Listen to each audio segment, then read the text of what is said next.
Hello বন্ধুরা, the story ক্রিপ্টে আজ শুনুন ষষ্ঠীপদ চট্টোপাধ্যায়ের লেখা একটি ছোট গল্প সন্ধানীর। ষষ্ঠীপদ চট্টোপাধ্যায়ের জন্ম 1941 সালে হাওড়ার ষষ্ঠীতলায়। লেখকের বিখ্যাত সৃষ্টির মধ্যে অন্যতম হল কিশোরদের জন্য লেখা পাণ্ডব গোয়েন্দা সিরিজ। আজকের গল্প আমরা নিয়েছি আনন্দ পাবলিশার্স প্রাইভেট লিমিটেড দ্বারা প্রকাশিত 50টি ভূতের গল্পের বই থেকে। শুরু হচ্ছে সন্ধানীর।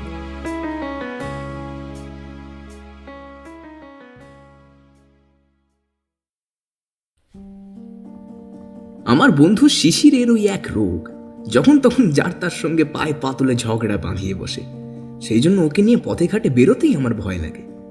তা সেবার হলো কি, আমাদেরই এক বন্ধু শিয়ালদায় থাকে, তো হঠাৎ করে তার বোনের বিয়ে ঠিক হয়ে গেলে সেই উপলক্ষে আমাদেরও যেতে হলো ঝাড়গ্রামে। ইস্পাত এক্সপ্রেস তখন সবে চালু হয়েছে। সকাল 6:10 ট্রেন। তাড়াহুড়ো করে স্টেশনে এসে টিকিট কেটে প্ল্যাটফর্মে ঢুকেই দেখি ট্রেন আসছে। শিশির তো লাফাতে লাফাতে বলল, যেভাবেই হোক জানলার ধারে একটা সিট তো আমার চাই। কিন্তু চাই বললেই তো হলো না, রিজার্ভেশন তো নেই। আগে উঠে জায়গা দখল করতে পারলে তবেই না। তা সেভাবেই ওঠা হলো। শিশির করলো কি, গাড়িতে ওঠার আগেই জানলা গলিয়ে সাইডের সিটে একটা রুমাল ফেলে দিয়েছিল। তারপর গাড়িতে উঠে অন্য এক সহযাত্রী সেখানে বসতে যেতেই তাকে ধাক্কা দিয়ে সরিয়ে ওই সিটে আমাকে বসিয়ে আমার পাশে নিজেও বসে পড়ল। ব্যাস, কেলেঙ্কারির চরম। সেই নিয়ে তো হাতাহাতি হলো। আমার সিট তো ছিল, এটা আমার সিট অবশেষে ছিল। ওই সহযাত্রীকে শিশিরের বিক্রমের কাছে হার মানতেই হলো।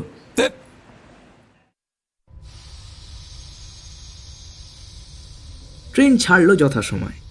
সেই সহযাত্রী যিনি আমাদের আগে উঠে জায়গার দখল নিতে গিয়ে ব্যর্থ হয়েছিলেন, তিনি অনবরত গজগজ করতে লাগলেন।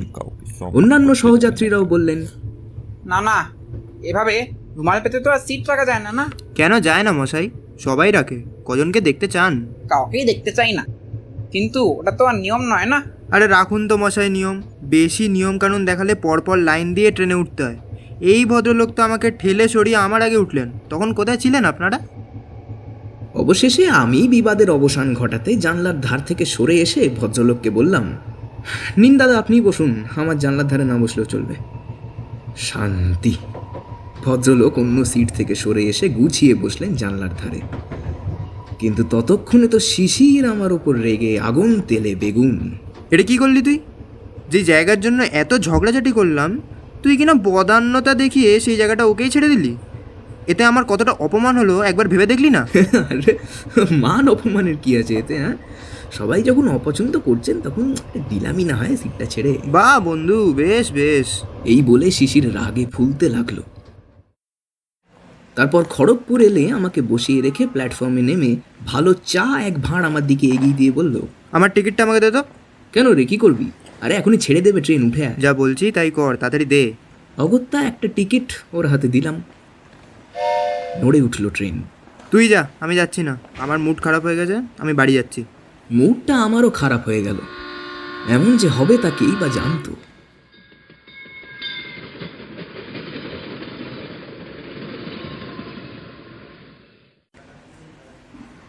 যথাসময় ঝাড়গ্রাম এলে ট্রেন থেকে নেমে পড়লাম আমি, এবং নামার সঙ্গে সঙ্গে স্থির করলাম যে বন্ধুর বোনের বিয়ে যখন কাল, তখন আজ আর সেখানে না গিয়ে এখানেই কোনো একটা হোটেলে উঠে চারদিকে একটু ভালো করে ঘুরে বেরিয়ে নিই। এই ভেবে স্টেশন সংলগ্ন দু একটি লজে গেলাম আশ্রয় নিতে। কিন্তু কোনোটাই আমার মনের মতো না হওয়ায় যখন কি করব ভাবছি, তখনই কে একজন যেন বলল, খুব ভালো জায়গায় যদি থাকতে চান তাহলে আপনি সন্ধানীরে চলে যান।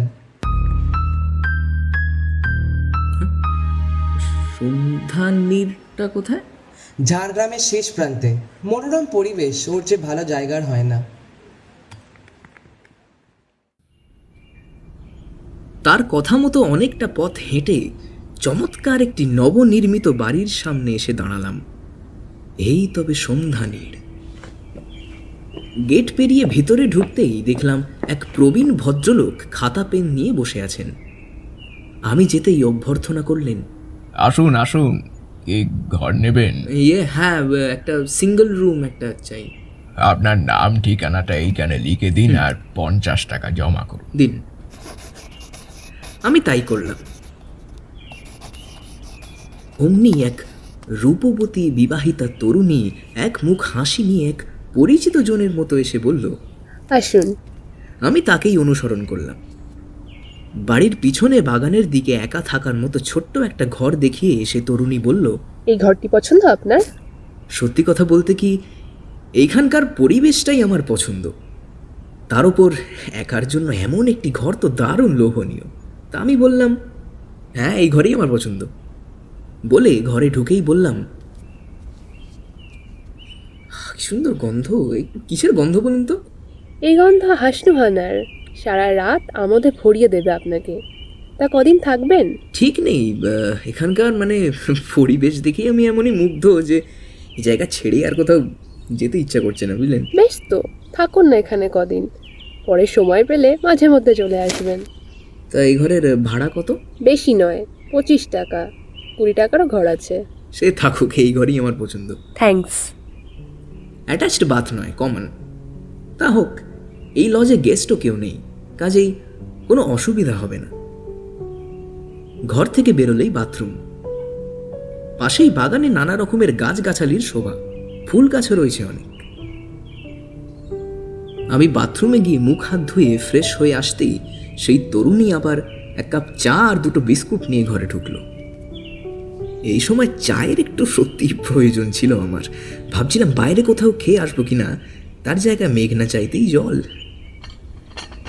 আপনি কি অন্তর্যামী? হ্যাঁ, মানে সত্যি সত্যি আমার না এখন খুব চা খেতে ইচ্ছে করছিল, বুঝলেন? বারে, হোটেল চালাই আর যাই করি, আমিও তো একজন গৃহবধূ। এত দূর থেকে ট্রেন জার্নি করে এসছেন, এখন একটু চা খাবেন বই কি, তাই নিয়ে এলাম। দুপুরে কি খাবেন বলুন? মাছ মাংস না ডিম? যদি মাছ মাংস খাই। তাহলে বলুন, খাসি না মুরগি? মুরগি। ঠিক বেলা 12টায় পেয়ে যাবেন। চা খেয়ে ততক্ষণে একটু আশপাশ থেকে ঘুরে আসুন। আমি তাই করলাম। চা খেয়ে চায়ের কাপটা দরজার বাইরে রেখে ঘরে তালা দিয়ে বেড়াতে চললাম। ভাগ্যে শিশিরটা সঙ্গে আসেনি, এলে না সব মাটি করে দিত। প্রথমত এই তরুণীকে দেখে এই লজে তো ঢুকতোই না, তার ওপর রসবোধ না থাকায় কথাটি বলতে দিত না কারোর সঙ্গে, বিশেষ করে কোনো মেয়ের সঙ্গে তো নয়ই। তবু একটা ব্যাপার আমার কিন্তু ভালো লাগছিল না, সেটি হলো তরুণীর এই আন্তরিকতা। হোটেলের যাত্রী পরিষেবার জন্য এমন এক গৃহবধূকে এগিয়ে দেওয়ায় গৃহস্থের প্রতি কারো ধারণা ভালো থাকে কি? আমার পরিবারের মধ্যে এরকম তো আমি কল্পনাও করতে পারি না। তো যাই হোক, আমি ঝাড়গ্রামের পথে পথে ঘুরে শাল ও সেগুনের বন দেখতে লাগলাম। চারিদিকে লাল মাটি আর ঘন সবুজের সমারোহ দেখে মনটা আমার ভরে গেল। এইভাবে ঘুরতে ঘুরতে হঠাৎই আমার এক পরিচিত জনের সঙ্গে দেখা হয়ে গেল। ভদ্রলোক রেলে চাকরি করেন। একসময় উনি আমাদের এলাকাতেই থাকতেন। আমায় দেখেই উল্লাসিত হয়ে বললেন, কি গো তুমি? আরে আপনি এখানে? আমি তো এখন এখানেই আছি, কিন্তু তুমি এখানে কি করছো? কিছুই না, এই উদ্দেশ্যহীনভাবে ঘুরে বেড়াচ্ছি আর কি। বুঝেছি, মাথার পোকাটা আবার নড়ে উঠেছে তাই না? উঠেছো কোথায়? সন্ধানীড়ে। সন্ধানীড়ের নামটা শুনতেই কেমন যেন হয়ে গেলেন ভদ্রলোক। পরক্ষণেই স্বাভাবিক হয়ে বললেন, কি করে সন্ধান পেলে? স্টেশনের কাছে একজনের মুখে শুনলাম, তাই। ভালো ভালো, একেবারেই ঘরোয়া পরিবেশ ওখানকার। তবে ওখানকার একটা ব্যাপার আমার ভালো লাগছে না। কোন ব্যাপারটা? কোনো মানে ভদ্রঘরের তরুণী বউকে দিয়ে এইভাবে অতিথি আপ্যায়ন করানোটা কি ঠিক? না না, ঠিক নয়। তবে কি জানো, এছাড়া উপায়ও ছিল না ওদের। ওই সন্ধ্যামা সত্যিকারের একজন আদর্শ গৃহবধূ। অত ভালো মেয়ে হয় না। ওই যে প্রৌঢ় ভদ্রলোককে দেখলে, উনি ওর শ্বশুর। আগে আর্মিতে ছিলেন। ভয়াবহ এক দুর্ঘটনায় ওর 2টি পাই হারান উনি। ওর একমাত্র ছেলে জয়ন্ত বছর 2 আগে হঠাৎই নিখোঁজ। এই অবস্থায় জীবন ধারণের জন্য ওই হোটেল ব্যবসা করা ছাড়া ওদের আর কোনো উপায় ছিল না। ঝাড়গ্রামের ঘিঞ্জি পরিবেশ থেকে দূরে এই বাড়িটি ওরা শান্তিতে বসবাসের জন্যই তৈরি করেছিলেন। এখন ওটাকেই একটু গুছিয়ে গাছিয়ে 2-1টা ঘর বাড়িয়ে যাত্রী নিবাস করে তুলেছেন। বেশি নির্জনে বলে খুব একটা লোকজনও যায় না ওখানে। দুপুরে এবং সন্ধ্যায় খাওয়ার জন্য কিছু লোক আসে, তবে ওই 2-1 দিন। কেউ কেউ নাকি ভয় টয়ও পায়। অবশ্য এসব মনের ব্যাপার। তা যাক, সন্ধ্যামাই দেখাশোনা করে সব কিছু, এমনকি অতিথিদের রুচি অনুযায়ী রান্না বান্নাও। এক হাতে হোটেলের হাল ধরা আর ওই প্রতিবন্ধী শ্বশুরের সেবা যত্ন করা কি কম কথা? কাজের লোক একজন আছে, সে কোনো কাজেরই না, ঘর ঝাঁট দেয় আর বাসন মাজে। এমনকি দোকান বাজার পর্যন্ত সন্ধ্যামাই করে। আমি অভিভূত হয়ে বললাম, তাই বুঝি? আমি মনে মনে না অন্যরকম ভাবছিলাম। ছিছি, তোমার দোষ নেই, যারা ভেতরের ব্যাপার জানে না তারা অনেক কিছুই ভাবে। আমি আর বেশিক্ষণ সেখানে না থেকে সন্ধানীরে ফিরে এলাম। তরুণীর প্রতি এক বিনম্র শ্রদ্ধায় অন্তর আমার ভরে উঠল।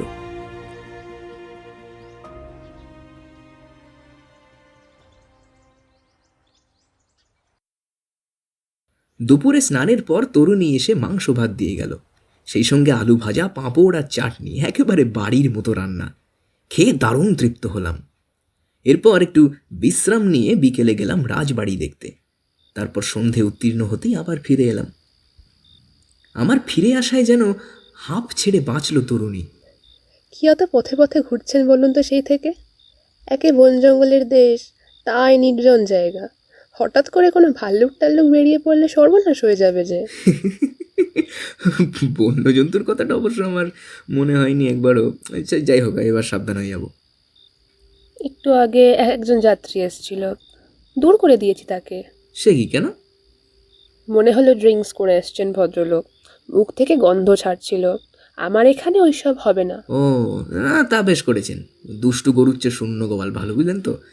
বিশেষ করে এই সন্ধানীদের একটা সুনাম আছে, সেটা যেন নষ্ট না হয়। আমি ঘরে এসে বসলে তরুণী আবার চা নিয়ে এলো আমার জন্য। আমি চায়ে চুমুক দিতে সে বলল, রাত্রে কি খাবেন? ভাত না রুটি? রুটি আর মাংস। না না, দুবেলা মাংস না, রাতে একটু আলুর দম করি। আমার হাতের আলুর দম খেয়ে দেখুন, সবাই ভালো বলে। আশা করি আপনারও ভালো লাগবে। আচ্ছা, যা আপনি ভালো বোঝেন। তরুণী আমাকে বসিয়ে রেখে সেই যে গেল আর এলো না। এলো যখন, তখন রাত 10টা বাজে। খান 6 রুটি আর এক বাটি আলুর দম টেবিলে রেখে বলল, শুভরাত্রি, আজকের মতন আসি তাহলে। হ্যাঁ অবশ্যই। আপনার দেরি দেখে ভাবলাম ভুলেই গেলেন বোধহয়। তাই কি পারি? আপনাদের সেবাই তো আমার ধর্ম। তরুণীর কথায় অন্তর প্লাবিত হয়ে গেল আমার। হাতে একটি গল্পের বই ছিল, তরুণীর হঠাৎ নজরে পড়ল সেদিকে। বইটা হাত থেকে নিয়ে নেড়েচেড়ে বলল, কাল তো আপনি আপনার বন্ধুর বোনের বিয়েতে শিলদা যাবেন, যাওয়ার আগে বইটা দিয়ে যাবেন আমাকে, আমি সারাদিনে পড়ে শেষ করব। হ্যাঁ বেশ তো, কাল কেন, আজ এখনই নিন আপনি। আমি খেয়ে শুয়ে পড়বো, আর বই পড়ব না। তরুণী খুশি মনে বই নিয়ে চলে গেল। যাওয়ার আগে শুধু বলে গেল, বাগানের দিকের এই জানলাটা বন্ধ রাখবেন কেমন? অন্ধকারে রাত দুপুরে লতা টতার উপদ্রব হতে পারে। তরুণীর কথা মতো জানলা বন্ধ করে খাওয়া দাওয়ার পাট চুকিয়ে আলো নিভিয়ে শুয়ে পড়লাম। শোয়া মাত্রই ঘুম।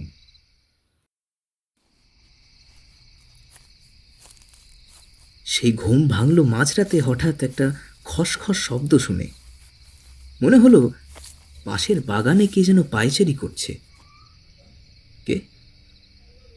আমি শয্যা ত্যাগ করে পা টিপে টিপে জানলার কাছে এসে জানলাটা ফাঁক করেই যে দৃশ্য দেখলাম, তাতে সর্বাঙ্গ নীল হয়ে গেল আমার।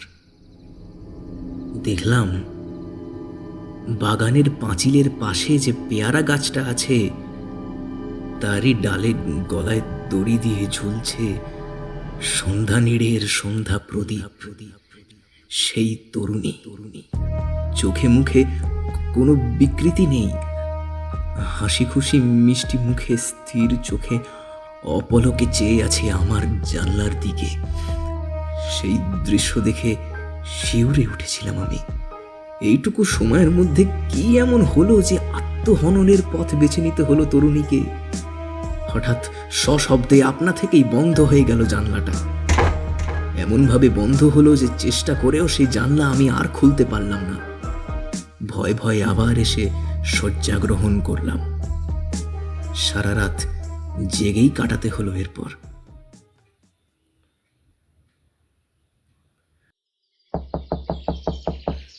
ভোরের দিকে একটু ঘুমিয়ে পড়েছিলাম। সেই ঘুম ভাঙল রোদ ওঠার পর। দরজায় ঠক ঠক শব্দ শুনেই বুঝলাম নির্ঘাত পুলিশ। কিন্তু দরজা খুলেই অবাক, দেখি না চা বিস্কুট হাতে নিয়ে হাসি হাসি মুখে সেই তরুণী এসে দাঁড়িয়ে আছে দরজার সামনে। এ কি, এখনো ঘুমাচ্ছেন? আমি ভূত দেখার মতো চমকে উঠলাম। আমতা আমতা করে বললাম, না মানে কাল রাতে প্রথম দিকে ঘুম হয়নি বলে শেষের দিকে ঘুমিয়ে পড়েছিলাম। তবু ভালো। বলে তরুণী আমার ঘরে ঢুকে টেবিলের ওপর চায়ের কাপ রেখে একটু রাগত স্বরেই বলল, কাল যে আমি বলে গেলাম বাগানের দিকে জানলাটা খুলবেন না, ঠিক খুলেছেন দেখছি। আমার চোখ তখন কপালে উঠে গেছে। যে জানলাটা কাল রাতে আমি আর একবার চেষ্টা করেও খুলতে পারিনি, সেই জানলাটা শুধু যে খোলা আছে তাই নয়, ছিটকিনিও লাগানো আছে। আমি কোনো রকমে ঢোক গিলে বললাম, না মানে মানে যাক, মুখ ধুয়ে চা খেয়ে নিন। আপনি কি এখনই যাবেন নাকি খেয়ে দিয়ে দুপুরে? এখনই যাব এবং একবারই যাব। আমার কথার সুরে আহত হয়ে তরুণী আমার চোখের দিকে একবার তাকিয়ে চোখ নামিয়ে নিল। তারপর ধীরে ধীরে চলে গেল ঘর ছেড়ে। বয়েই গেল কাল রাতে যে দৃশ্য আমি দেখেছি, তারপরে আর এখানে থাকার সাহস আমার নেই। তাই চা খেয়ে হিসেবের পাট চুকিয়ে বিদায় নিলাম। তরুণী আমার বইটি ফেরত দিতে এলে উপহার হিসেবেই বইটি দিয়ে এলাম তাকে।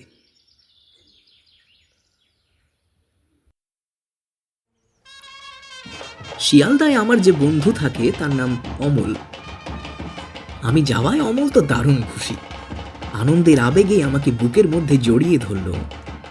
তারপর বলল, তুই একা কেন? শিশিরেরও তো আসবার কথা ছিল, সে কই? আমি তখন সব বললাম ওকে। শুনে অমল বলল, শিশিরটা দেখছি বরাবর একই রকম রয়ে গেল। তা যাক, তুই যে এসেছিস সেটাই আমরা খুব খুশি হয়েছি। তবে কাল সন্ধ্যা নিলে না উঠে এখানেই চলে আসতে পারতিস। বাড়িটার একটু বদনাম আছে। কিরকম? রাত্রিবেলা নাকি অনেকেই অনেক কিছু দেখতে পায় ও বাড়িতে, ভয়টায় পায়। আমি তখন সুযোগ পেয়ে আমার অভিজ্ঞতার কথাটাও বললাম ওকে। শুনেই শিউরে উঠল অমল। বলল, ভাগ্য ভালো যে বেঁচে গেছিস। ওই তরুণী নিশ্চয়ই জানতো রাত্রিরে অন্ধকারে বাগানের মধ্যে ওরম কিছু দেখা যায়, তাই জানলা বন্ধ করতে বলেছিল। কিন্তু মানে এমনও কি হয় রে?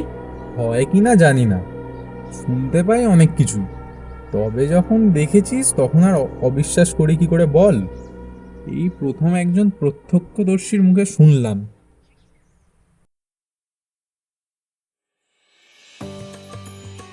এরপর সারাটা দিন বেশ ভালোভাবেই কেটে গেল অমলদের বাড়িতে। বিকেল হবার সঙ্গে সঙ্গেই লোকজনের আগমনে বাড়িটা জমজমাট হয়ে উঠল। আর ঠিক সন্ধ্যের মুখেই মস্ত একটি পুষ্পস্তবক হাতে নিয়ে এসে হাজির হলো শিশির। ওকে দেখে তো আনন্দে অধীর হয়ে উঠল সকলে।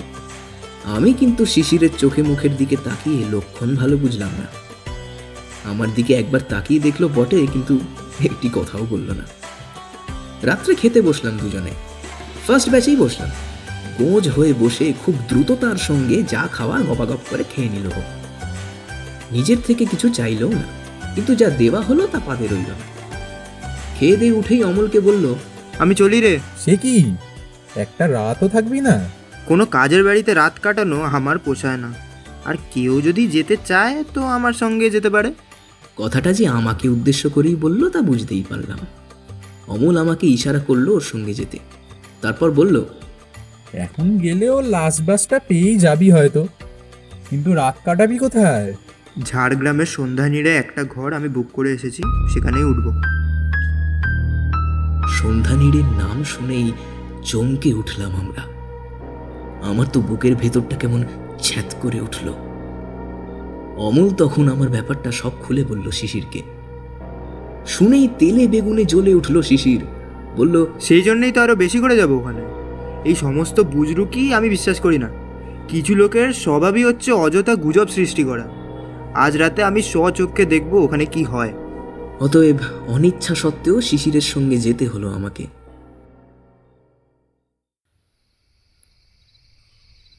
সন্ধ্যা নেড়ে যেতেই সেই তরুণী মৃদু হেসে আমাকে বলল, কি ব্যাপার, আবার এলেন যে? বাধ্য হয়ে আসতে হলো আবার আমারই বন্ধুটির জন্য। বন্ধু? কোথায় বন্ধু আপনার? মানে আমার তখনকার অবস্থাটা আমি ঠিক কাউকেই বুঝিয়ে বলতে পারবো না। কোথায় শিশির, কোথায় কে? আমি তো একা।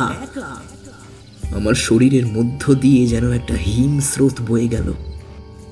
আপনি কি ওই ঘরেই থাকবেন, না অন্য ঘর দেখাবো আপনাকে? আমি আমি আমি আমি যাই, আমি যাই। আপনি যেতে চাইলেও আমি আপনাকে যেতে দেব না। তার চেয়ে বরং এখানেই থাকুন আপনি। একা থাকতে না চান, এখানেই বসে আমরা একসাথে গল্প করে রাতটা কাটিয়ে দিই। তরুণীর প্রস্তাবে রাজি হলাম আমি। না হওয়া ছাড়া উপায়ও ছিল না, কারণ এই বাড়িতে কোনো মতেই একা থাকা সম্ভব ছিল না আমার পক্ষে।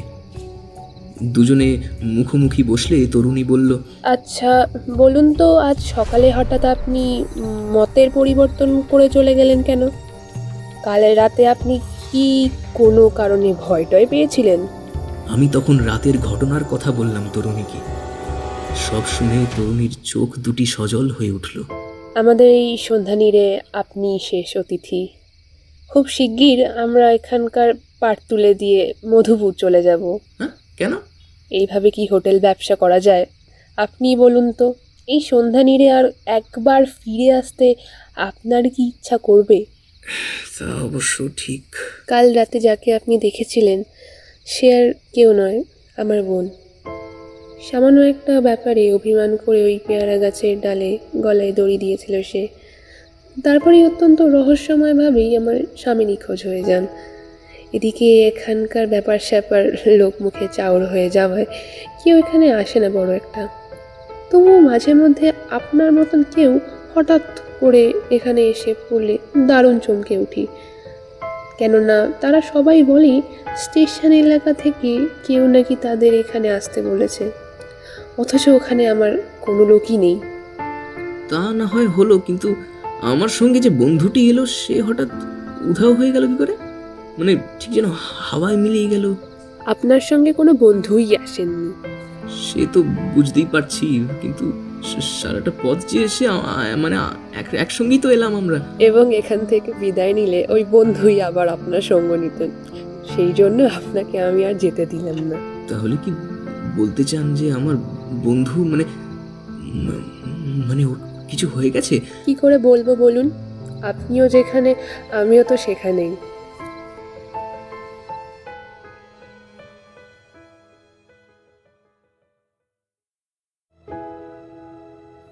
সে রাতটা তরুণীর সঙ্গে কথা বলে গল্প করে কোনো রকমে কাটিয়ে দিলাম।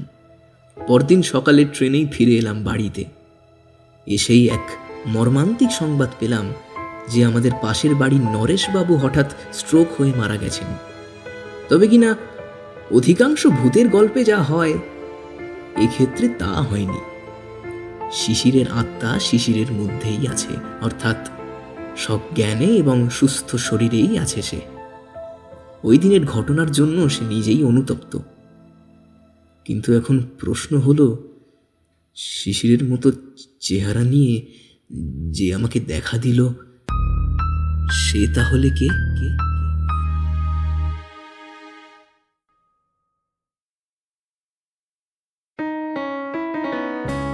দ্য স্টোরি ক্রিপ্টে শুনছিলেন সন্ধানীর। গল্পটি ভালো লেগে থাকলে লাইক, শেয়ার এবং সাবস্ক্রাইব করতে ভুলবেন না। ধন্যবাদ।